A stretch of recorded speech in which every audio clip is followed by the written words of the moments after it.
Tamasha. Kwaya ya Bikira Maria Consolata imeandaa tamasha la kuadhimisha sikukuu ya somo na msimamizi wa kwaya. Ni tamasha la kwanza katika parokia Mtakatifu Mikaeli Kawe. Tamasha litafanyika tarehe 28 mwezi wa 6 mwaka 2026 kuanzia saa 7 kamili mpaka saa 12 jioni. Tamasha litambatana na burudani kutoka kwaya machachari kama kwaya Mtakatifu Mikaeli Malaika Mkuu Kawe, kwaya BMM Yombo Vituka, kwaya Bikira Maria Consolata Kigamboni,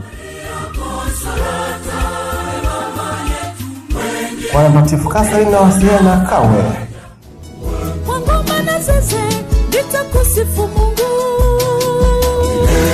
kwaya Maximilian Segelea,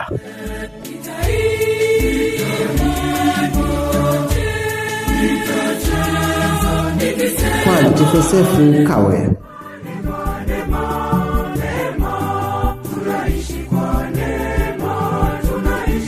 Hakuna kiingilio, wote mnakaribishwa.